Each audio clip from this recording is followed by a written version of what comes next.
Hello everybody, welcome to the preview show here for the Glendale Supercross. Hopefully you guys are getting excited. Hopefully you guys are happy to have these videos every Friday, and if you guys don't mind, go ahead and leave a like, go down, subscribe, and that'd help out a lot. I mean, algorithm really screwed me over. I mean, I used to do pretty well on this channel, and now it's quite literally dog crap. So let's go ahead and hop right in here. We're gonna talk about the 450 guys first.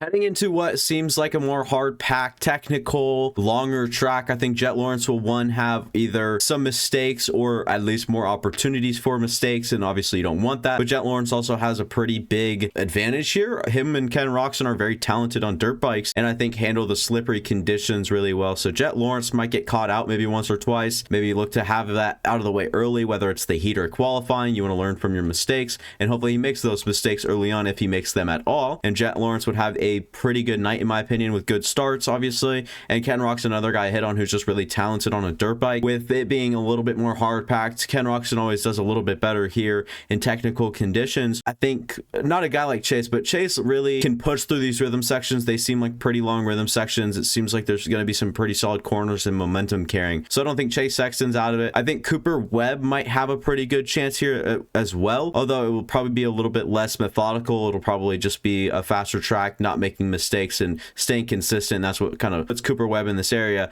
Now, if Jason Anderson wants to grow some balls, or not grow, sorry, he already has them. Sorry, my bad, misspoke. If Anderson wants to use his balls and quad a few things, I think he can have the hand up, but I don't think he's going to put the same pace up as some of the other guys, unfortunately. But Jason can definitely come out here, prove me wrong. We saw him at A2. He was really strong there, and probably one of the fastest guys consistently. So Jason Anderson, I would really like for him to come out and have the speed, but my personal opinion would say I don't think Jason with a bad start would be able to make a pass on Cooper Webb with a good start, if that makes any sense. I don't think Cooper Webb would fall either off the pace, and I don't think Jason Anderson's pace would be that far up on everybody else. But you got the Cowboy in here as well. Aaron Plessinger needs a little bit of rebound to stay in this championship conversation, obviously. Now this track, I don't really see him having the upper hand in any way. I think that he would just need a good start, maybe some good luck, and it needs to be feeling good. I think Aaron Plessinger, nothing really stands out about him to me on a track like this, but we're seeing Aaron Plessinger put in good results. He's technically sound right now. He's worked on technique a lot, and that was a big emphasis for his offseason.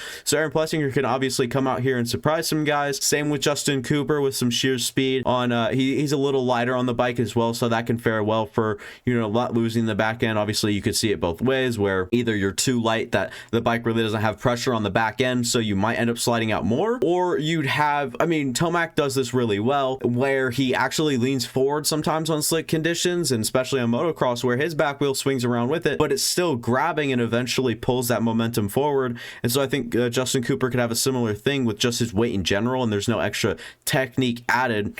And then Tomac, we just talked about him. I think he needs to have either a really nice rebound race. Something's got to happen with him. I think he needs to put himself in a good position. He's a good starter, and he showed that even last week. I think he just needs something. He needs a spark. He needs to believe. He needs to ride a whole main event inside the top 3 or something, or it might just be the end of the Tomac redemption year, the legacy year, the final year of Eli Tomac, which is so unfortunate to say, but it happens to literally everyone. Malcolm Stewart has a chance. Justin Barcia, in my opinion, probably not the guy for this track. Maybe he pulls out a top 10. That's, you know, if he does well. So we'll have to see, obviously. I just don't really think he's this track's really suiting well, or I don't remember any recent Glendales. I guess even last year Glendale was, I think, good for him. I think it was actually a triple crown last year. Interesting enough that Barcia finished 12th last weekend, and I expected him to be a little bit higher by now, but I guess he's just going to stick back there. Yeah, hopefully Mookie comes out, rebounds. Hunter Lawrence and Ferrandis we didn't really hit on, but I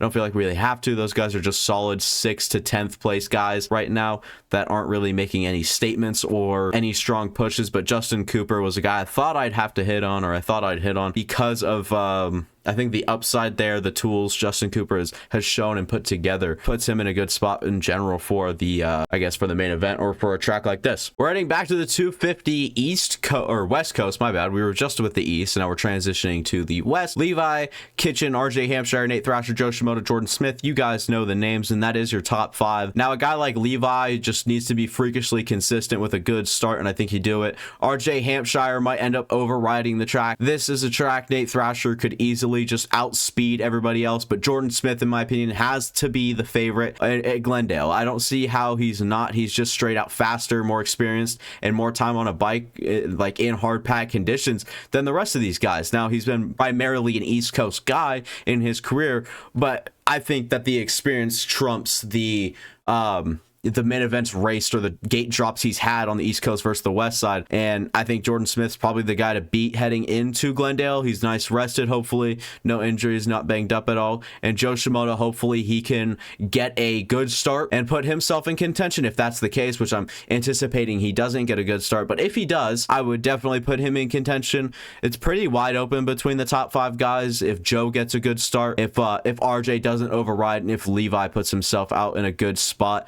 Ryder D, Juju Beaumare kind of fit in the same category right now where they're very hot and cold. Ryder D's had some very good main events or had some pretty good rides, whether it's in the heat or whatever. DiFrancesco needs to DiFrancesco. I forgot how he said it. I was trying to put it back to the way he said it because it's more respectful that way. But yeah, Ryder D needs to put it in the top 7 here. He needs to have some sort of breakthrough. A top 6 would be huge.